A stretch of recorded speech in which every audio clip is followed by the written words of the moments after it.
Binigyan din po ng espesyal na pakiramdam, senses, yung mga hayop, yung ibon, mga aso, mga ahas, kahit nga dito po sa amin. Sabi ng PHIVOLCS, pag yung mga hayop wild animals nagsipagbabaan na galing sa Mayon Volcano, ang ibig sabihin yan, malapit ng pumutok yung Mayon Volcano.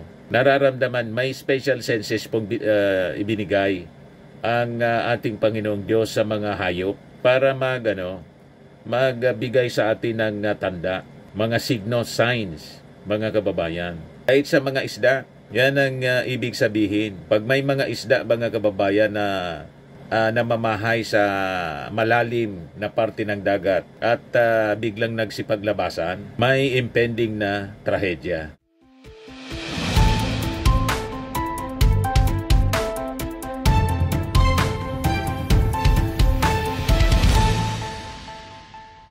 Hello po mga kababayan, si Dante Maravillas. Dito ulit tayo sa ating podcast, Life with Dante M. Kumustahin natin yung buhay ng mga nalindol. Kasi may isang balita dito na masasabi natin, distressing story.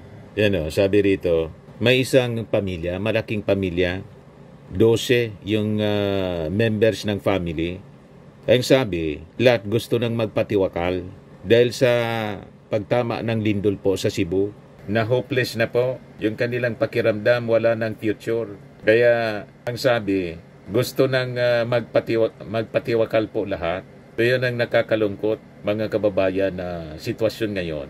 Na after Bogo, Cebu, tumama naman po yung lindol sa Davao Oriental. Kaya nga po ngayon, kahit sa Metro Manila, nagre-ready po ang mga local government, lalo na po ang Manila City Hall, para sa possible na pagtama ng isang malakas na lindol. Kasi di ba po, laging sinasabi ng PHIVOLCS na hinog na yung tinatawag na The Big One.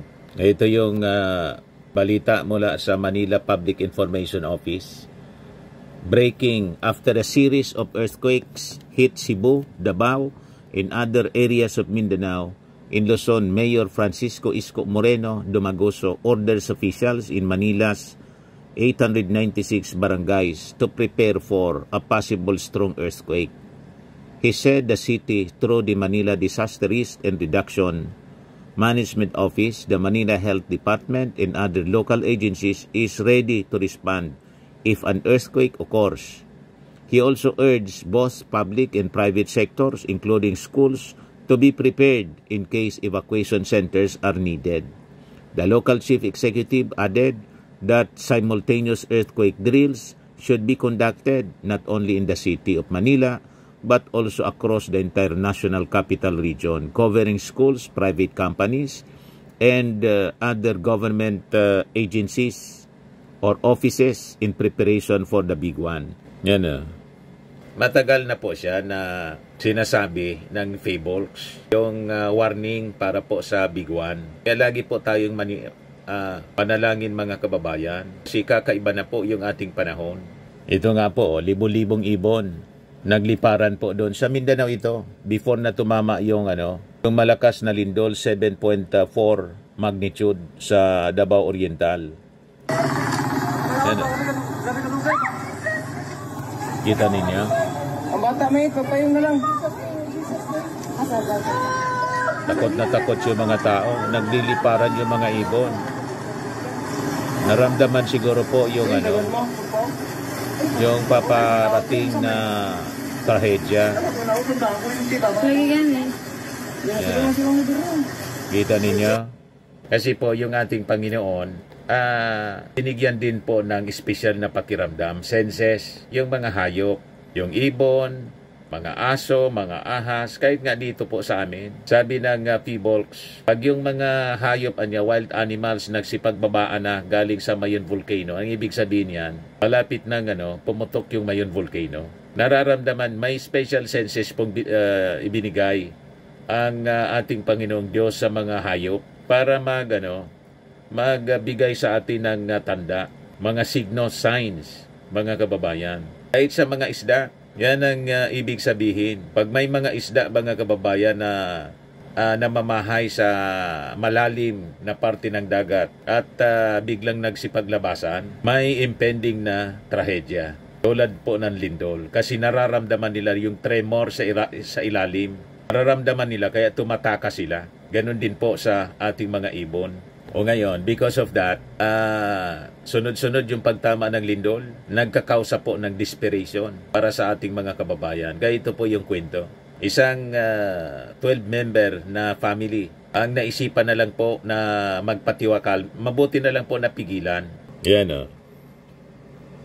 Sabi dito sa report ng Philippine Star, the Medellin Municipal Police Station said they received a call from Gibitngil, Barangay Captain Monina Monato, who requested assistance after several members of a Christian church began showing signs of severe mental distress. Local outlet, The Freeman, reported. Ayon sa sinabi ni Police Chief Major Manuel Cabanlit, they immediately responded along with personnel from the local government unit and the Municipal Social Welfare and Services Office. When authorities arrived, all family members, including an 8-year-old child and a pregnant woman, were reportedly unable to communicate properly and appeared to be attempting nagtatry na magpatiwakal. You see, because of desperation, hopelessness sa pagtama mga kababayan sa kanila ng lindol. Kasi siguro mula sa mahirap na pamilya, naubo siguro na nadaganan, nasira yung kanilang mga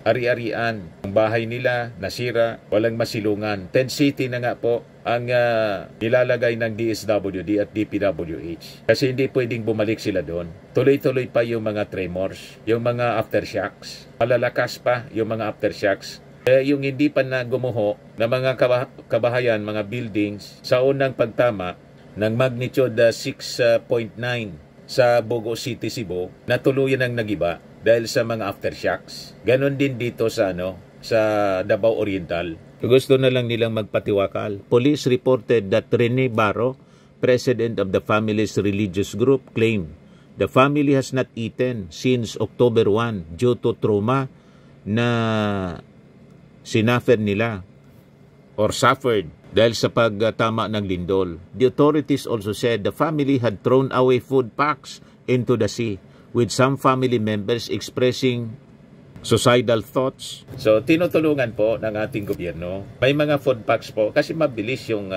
response ng mga LGUs at ng national government. Bumisita agad-agad doon yung ating Pangulong Bongbong Marcos.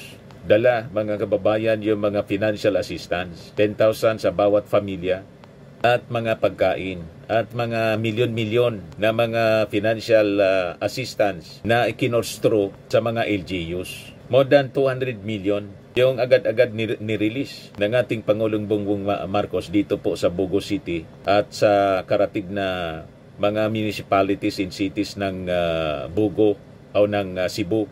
Nakita ninyo? Yung mga ayuda, mga food packs na binigay ng gobyerno, tinapon na sa dagat because of desperation. Kasi iniisip siguro nila, paano na niya yung future namin, nagiba yung mga bahay. Hindi na siguro naisip na yung ating gobyerno, nilagay muna sila sa mga tent city. Kasi hindi pwede silang bumalik sa bahay. Kasi giba-giba na yung bahay. Baka madaganan sila ng tuluyan doon, hindi sila namatay sa unang pagtama ng lindol, namatay sila sa aftershocks. So importante muna na pakalmahin yung lindol. And it will take weeks, months before natitigil yung mga aftershocks. More than 800 aftershocks na po ang naitala sa Cebu earthquakes. Sa Bogo, marami na din po aftershocks. Sa Davao Oriental, 476 aftershocks na po yung nai-record ng PHIVOLCS. Ito yung update. 569 aftershocks na po recorded after Davao Oriental earthquakes. Doble po yon, 7.4 yung una and 6.8 yung pangalawa na tumama sa Davao Oriental. Yan Pero hindi man po ito konektado, sabi ng PHIVOLCS. Ito yung latest pala. Ngayon na lang, ngayong araw, 824 aftershocks in Davao Oriental as of 10 a.m. 7 yung namatay. At kanina may aftershock pong 4.6 magnitude. Kanina lang. So malalakas pa rin. So pinipili ng mga tao na mag-stay outside kasi delikado kung simentado yung bahay at nagkabiyak-biyak na po. Ito nag-cause mga kababayan ng ganitong hopelessness, distress dito po sa isang pamilya sa Cebu dahil sa pagtama sa kanila ang 6.9 na magnitude sa Bugo City. So hindi na pala kumakain, ayaw kumain. The Rural Health Unit of Medellin alongside medical team from Manila has conducted psychological first aid to prevent the affected family members from engaging in suicidal behavior. The head of the family remains confined in the hospital for treatment. So naagapan po, hindi natuloy. So sabi dito, those experiencing mental distress have been provided with appropriate medical treatment.